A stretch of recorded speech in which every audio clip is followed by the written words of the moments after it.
Let's talk trade deadline and where do the Cubs go from here? A lot of questions for 2025.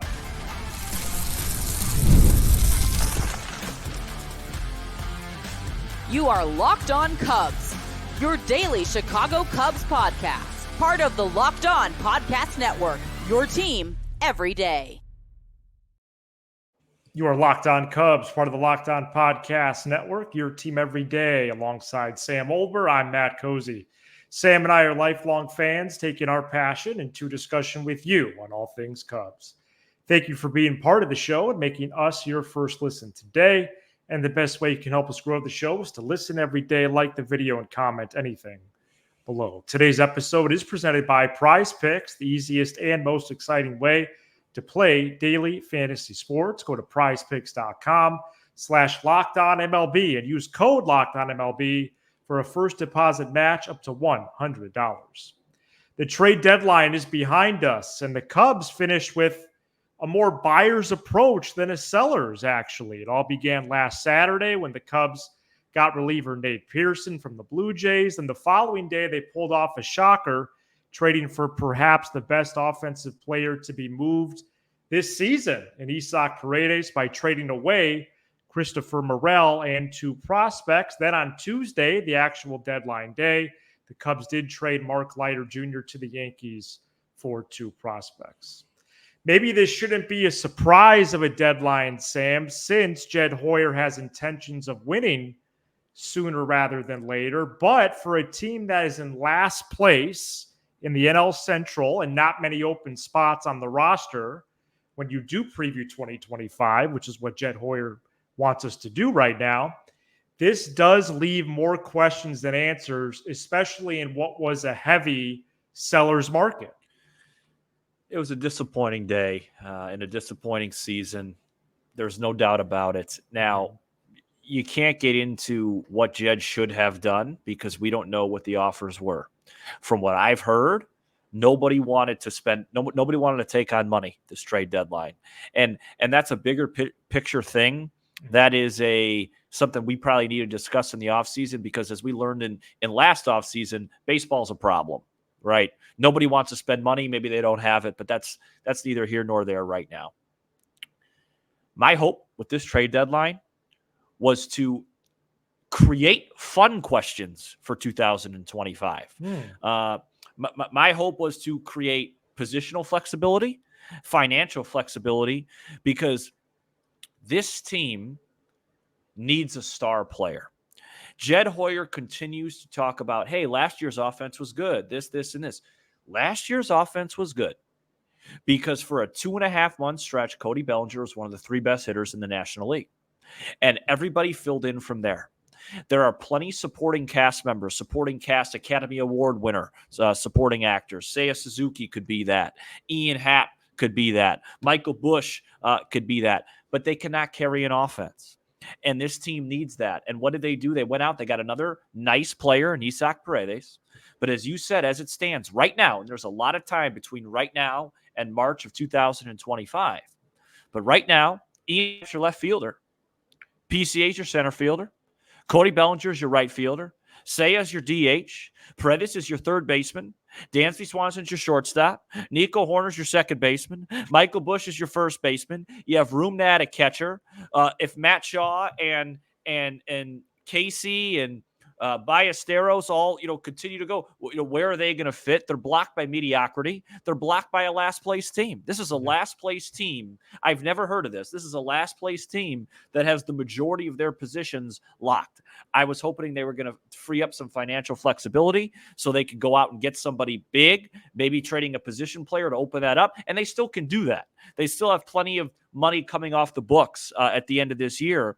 But this has been obviously, people keep asking me on Twitter, Sam, you're so miserable. Well, they're in last place, and I didn't see it coming. It's been a miserable season, and I was hoping just for a little bit of a glimmer of hope and just some excitement today. And it sounds like we're going to have to hopefully wait until the offseason for that to happen because, in my opinion, outside of Isaac Paredes on Saturday, which I think is a marginal upgrade, there is nothing to be excited about right now in 2025. It's the same exact team. Yeah, it is pretty amazing that not only did they pay for a last place team now, but they paid for a last place team that returns all of its players for the following season. So far. Right. And I think Cody Bellinger was basically not available because of his injury and contract situation. If Scott Boras, pulls off some of his tricks and actually persuades Cody to, him and his camp figure out, hey, we got to opt out, especially after a hot stretch, that would be huge for the team. Mm-hmm. But him, Nico Horner were probably less than available than we thought. And so was Jamison Tyone, as all three players remained on the roster, at least through the end of this year. Again, I think the Tyone 18 M's for the next per year for the next 2 years and what amounts to a number 3 or number 4 starter. It does look like, early evidence to say that teams did not want to pay for that. Typically, controllable players have high prices, and then teams decided instead to pivot to rentals, which in some cases still at a high price. Hector Neris is being talked about. Listen, he has a player option that kicks in if he appears in 60 games. We'll see if they could stay under that. They really need to, because at that price point of 9 M's, I don't think his player option is worth it. You hear about Drew Smiley, Mike Talkman. I really genuinely think a lot of these players didn't have much of a market, but the problem still stands in how are you going to get better for 2025? The current group is limited. And as of right now, there are no or one open spot in the field if you want to throw catcher in there. And to get an impact player who's a force offensively for an entire campaign, are those players rare? Yes, but every team that is serious has at least one of those players. Mm-hmm. And the Cubs have 0 of those players right now. Are there candidates for something like that, especially if there's more movement? Yes, I have no interest in going over those now. None. But if Jed considers Sunday's Morel for Paredes trade to be a shakeup, then they will need to continue the shakeup this winter, because that's not enough. Right. And he noted multiple times again today their focus was 2025.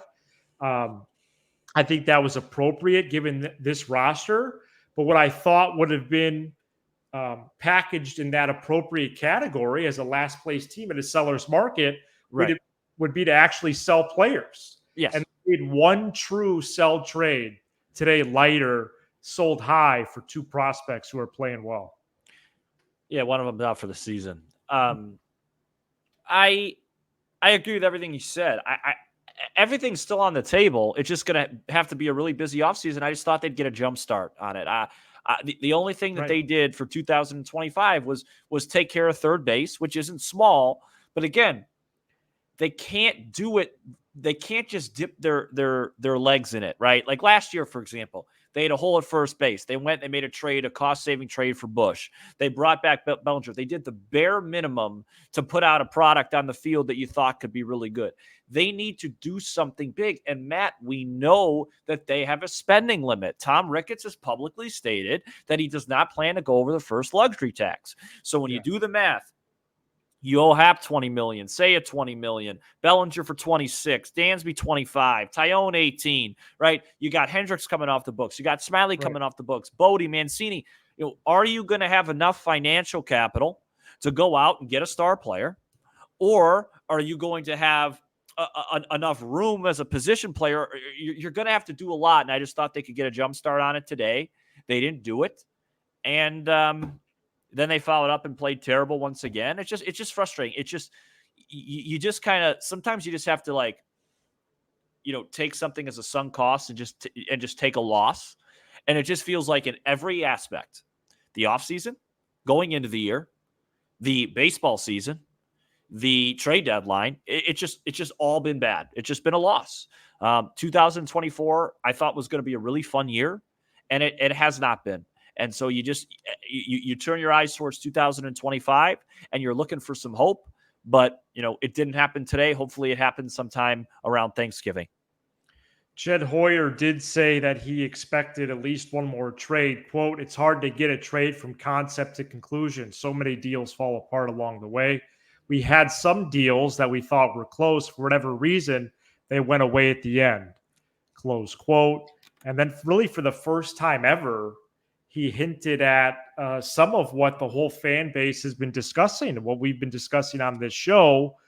Regards to the offense, he framed it as, oh, well, they have to improve the last 2 months. They have to show us, improve the front office that they can actually hit and score.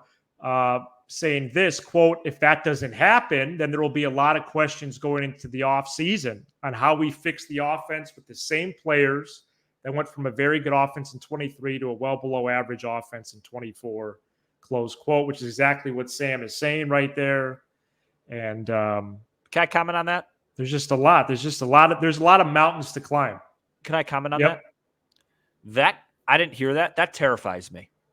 Because if this offense turns it around, who cares? Right. The problem is still at hand. The damage is done. If they turn it around, it's only because the pressure's off of them. They can't do it when it counts. Turning it around in this 2-month period would mean nothing. They're not going to make the playoffs, and they've already done the damage. All that it does is it inflates the stats. There's one stat. I shouldn't be yelling. Hold on a second. Okay. There's one stat. There's one stat that matters. Wins. Going to the postseason and winning a championship. They've already given that away because for 2+ months, they're the most anemic, poor offense in all of baseball. It would be so on brand for these guys to have a great August. It doesn't look like it's coming. And a great September. Finish 80 and 82. And Jed goes, the last 2 months is what we're looking for. Let's run it back. And then we're right back here next year. Wow. Jed Hoyer can't be that short-sighted. To me, I'm looking at PCA. I'm looking at some individual guys that have had decent seasons, so hopefully they finish strong. But this team concept, what they do these final 2 months offensively, if that actually is weighing in their consideration, then shame on them. Because it's not about that. It's not about their numbers. It's about the clutch. It's about the high leverage situations. When the ship's going down, who's going to raise it up? And the answer is a star. And there ain't one walking through that door. Yeah, I think it's really well said. And the damage is done. Part of it really rings true with me because I do think there's some things to evaluate in the last 53 games. There is. Absolutely. But it's just not as important. It's just not. Let me just clarify. There are some things for sure individually. Which is what you said. My point is let's say, I don't know, what is there, 53 games left? 53 now, yeah. Let's say they go 30 and 23 in the last 53 and the offense turns around. There's no way you could say that's good enough to me and let's run this thing back. That's all I'm saying. No, and I actually have, I'm wondering if they can finish with a winning record. You just said 30 and 23. That would be 31 and 22. If you want to just say, oh, well, they finished 82 and 80. But again, I don't care. There's nothing to build off with the current group in that, they severely underachieved and another player needs to be inserted and more moves need to be made. So I'm in the belief that if you don't make the postseason, I don't care how many wins you have. Yeah. Yeah. So you don't necessarily have a win total in mind, even with these soft pockets coming up, right? No, I would just like to see. I would like to see them either, if they're not going to make the playoffs, fine. And then, I'm watching PCA. Right. Justin Steele didn't pitch. Justin Steele's proven that he could pitch and leverage. So he didn't pitch well tonight. I'd like to see him bounce back. I want to see how Imanaga does the second time through against all these guys. Suzuki's had a nice year. I want to see him finish strong. Can Michael Busch cut down his K rate? Because I think he's become a little bit overrated, to be honest with you. He should not be batting second in a team that's serious about making the postseason, albeit he's had a nice rookie campaign. Those are the things I'm looking at. But I'm just saying, win total, whatever. If they win 85 games this year, if they win 86, but they don't make the postseason, it's a failure. This team was supposed to win. This team was supposed to compete for a division title, and they didn't. Their bullpen was bad, and their offense has been horrible. So it's just, I don't like that quote from Hoyer. Nothing team-wise should go into that. If Ian Happ, Ian Happ's 5 for 40 or something, or 5 for 30 in the second half, so he finishes strong. So what? He's on the team regardless, but whatever. Yeah, I thought it was worth talking about. And No, it's a great quote. I didn't know yeah. that makes me even more frustrated. Coming up next, let's recap Tuesday's game and get into some batting order things with a couple, one new old edition, one new, really new edition coming up next. Today's episode is presented by Supply House. Get supplies from the site that's made for the skilled trades, supplyhouse.com, the reliable way to order plumbing, HVAC, and electrical products online. Their easy-to-use website is packed with helpful resources and the latest product info to help you get the job done right. Shop a complete inventory of over 200,000 parts from over 400 top brands and get your order delivered right to your door with fast shipping from coast to coast. Need help with an order? You can get expert support and industry-leading service from the friendliest folks in the business and talk to a real person every time. You can also take advantage of their free TradeMaster program, which gets you access to a dedicated phone line, free shipping, and discounts on every order. Join the thousands of trade pros already benefiting from their free membership at supplyhouse.com and order plumbing, HVAC, and electrical supplies from anywhere with just a few clicks of a button. To find Supply House, go to supplyhouse.com. Cubs play the Reds at 6:10 p.m. Central Wednesday. You can hear every pitch of the Cubs hometown broadcast on SiriusXM by searching Cubs on the SXM app. Cubs lost 6-3 to the Reds on Tuesday, now 51-58 overall, 13-25 against the NL Central, including 2-7 against the Reds. Justin Steele did struggle in this one, 5 runs, 6 hits in 5 innings. Struck out 7, but walked 4 on 93 pitches. Jorge Lopez and Ethan Roberts finished the game out of the pen. Cody Bellinger and Isaac Paredes joined the lineup, and I do want to discuss what the batting order could be moving forward with them in it. Now, the Cubs did mount a rally of sorts in the 7th that had runners on second, third, and 2 outs for Paredes, who worked the count full before lining out softly to short on a cutter that was out and over the plate. And Sam, I thought he got jammed himself there on a hitter's pitch. This was another clunker for the Northsiders, and looks like they're on the verge of getting swept. Yeah, this was a game that really came down to 2 at-bats. Bases loaded, 2 outs for Friedel. He hits a little floater that finds grass. Bases loaded, 2 outs for Paredes, wild pitch, and he hits a floater that finds a mitt. Justin Steele has just struggled against the Reds. It's just one of those things, and it continued. I will say this. I think the Cubs have hit the ball a lot better than their results will say they've hit it in this series. It's been kind of crazy how many balls that they've hit right at guys, but, it's kind of a tired narrative at this point. Yeah. I thought PCA looked really good today. He went over, but he swung the bat really well. I really appreciate him, and just, I know guys show emotions in different ways, and just because you don't get angry doesn't mean you don't care, but you could really see that this is hurting him, struggling, the losses, and, I'm excited to watch him the rest of the way. And, I think there's something there with him. It's not even close. Good. It's not even close to being ready. But I think there's something there. I think there needs to be some weight that gets put on in the offseason, some muscle. That's good. And then just his ability to recognize pitches out of the hand as balls and strikes quicker. But there's something there with this kid, and I enjoy watching him play, even though he's struggling.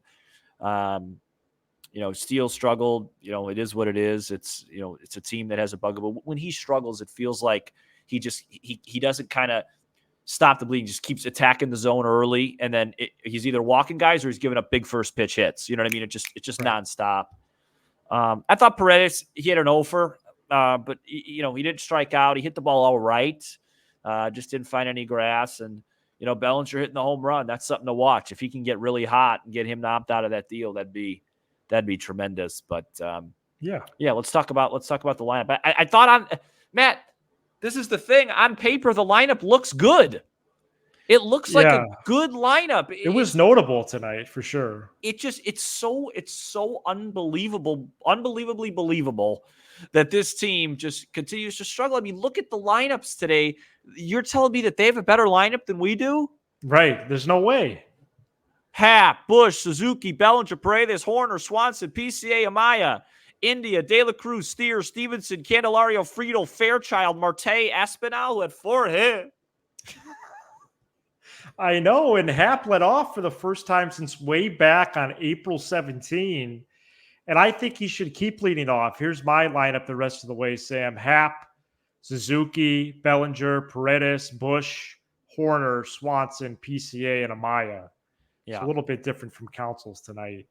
Yeah, sure. Hap, Suzuki, Bellinger was 1, 2, 3 to open the year, I believe. I just wish I could be in a room with all the Cubs analytical people and Jed and just say, guys, from now, our job, Jed, you got to make trades. You got to do this. Let's get a group of 5 people together and figure out what we have to do to get a more consistent offense together. As you pointed out many times in this program, 4 runs is the magic number. Right. They have scored 4 runs or more since the All-Star break twice. They're 2-0. Yeah. How many it's games? Not a coincidence. How many games have they played? 3, 6, 11 games. 2 out of 11 games, you've scored 4 runs, 4 or more runs. I What are they, 3 and 8? I think they got 4 wins. 4 and 7. Yeah. Mm-hmm. Cubs are heavy underdogs on Wednesday with Kyle Hendricks taking the mound against Nick Lodolo. Honestly, folks, not sure how much game coverage we'll actually do for that one. As moving forward, I think we're going to cover games, but of course we will. Not sure it's going to be the emphasis necessarily. Going to be more of these stories and questions out of the games and around them that I think are worth exploring. So, Matt, yesterday maybe we'll find that Wednesday, but maybe we won't. Yesterday, I told you I'd rather be at the dentist than watch the Cubs only deal Mark Leonard Jr. And it happened. It actually happened in real life. It happened. I was at the dentist for about 2.5 hours. And hopefully you're feeling better. So, we broke the lighter trade down initially, a 7-minute episode on our feeds. And, I don't have much on it. But there's really not too much on it. Then the news broke during the game, or Jed revealed that one of the players got hit 2 days ago and can't play the rest of the year. It felt like a seller's market, and the Cubs just weren't able to take advantage of it because they have a lot of money committed to very average players. I think that is that a fair summary? Yeah, no, I think that's what happened. I mean, it's so funny, and when I say funny, it's probably not the right word. Not comedic. Yeah. Their roster right now looks way better than it did on opening day. Oh, by a lot. I mean, you look at their bullpen now. I understand they lost Leiter, but, Lopez is throwing well. Miller's throwing well. You still have Smiley Neris. is throwing better. Porter Hodge. Smiley. Oh, Hodge, yeah, is new. Paredes. I mean, it's just I'm just so confused. This season has just been so confusing. But we'll have some fun. We'll have some comedy, and And we'll see. We'll see what else happens. It's crazy too. Like when you look at it, this second half, whatever. I'm not even going to get into it. I can't believe they just went into Cincinnati and just. I mean, I know technically today was a close game, but like, it's just very an underachieving group. Well, and I don't know if you were hinting at the schedule there, but that's what we're going to talk about coming up next. I wasn't. Today's episode is presented by Prize Picks, America's #1 fantasy sports app. It's the easiest and most exciting way to get in on the action while you watch your favorite sports and players. Pick more or less and 2 more players' stats, and then watch the winnings roll in. Don't miss your chance to add your favorite players from the diamond in your Prize Picks entries, whether it's strikeouts, RBIs, or first inning runs. Take your pick of more or less and then add them to your Prize Picks entry. Prize Picks is really simple to play, with your entries taking less than 60 seconds to submit, turning $10 into $1,000 with just a few taps of your screen. Download the Prize Picks app today and use code LOCKEDONMLB for a first deposit match up to $100. That's a first deposit match up to $100 by using code LOCKEDONMLB. Pick more, pick less. It's that easy with Prize Picks, America's #1 fantasy sports app. All right, there are 53 games remaining in the 2024 season. Cubs would need to go 31-22 the rest of the way just to finish with a winning record. There are 2 soft spots in the schedule. There's one from August 16 to September 4th. That's 18 games.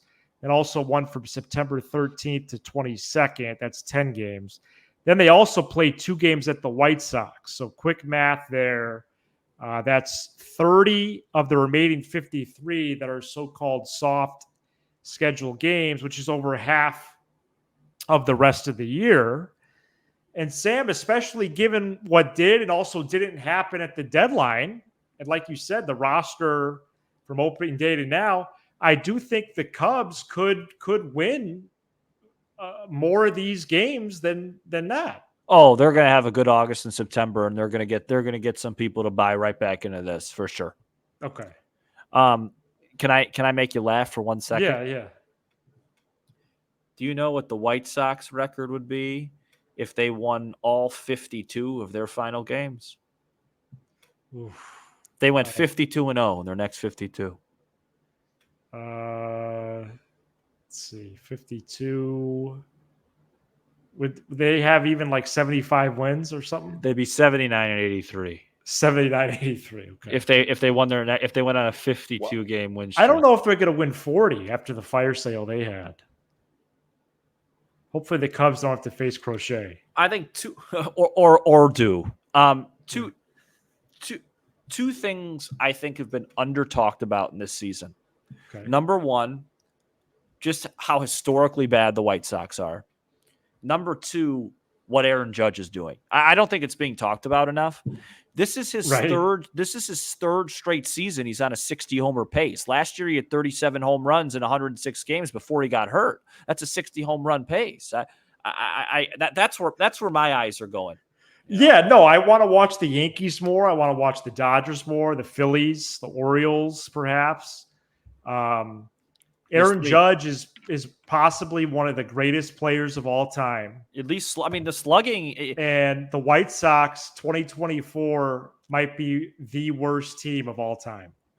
Yeah, I mean, what Judge is doing, I just think, this is the type of stuff that was being done in the late 90s that changed baseball. And there's one guy that's like flirting with 60 every year. It just doesn't feel like a whole lot of people care about it. Well, the Yankees win around him.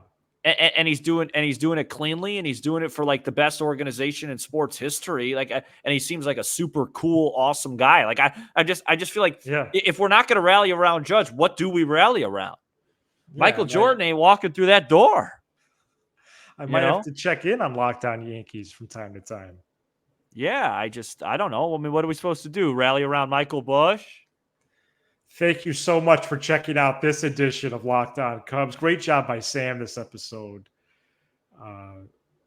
You don't have to compliment me. I'm here. I'm dedicated to this fan base, to you, and to this team. You don't need to patronize me. I'd be here if I had 2 out, 3 out, 4 out. Now, would I be here in September? Maybe not. I just want to give you a little bit of credit. I don't need any credit. I want wins. You give us 20 to 30 minutes. We'll give you all things Cubs with a laugh or two along the way.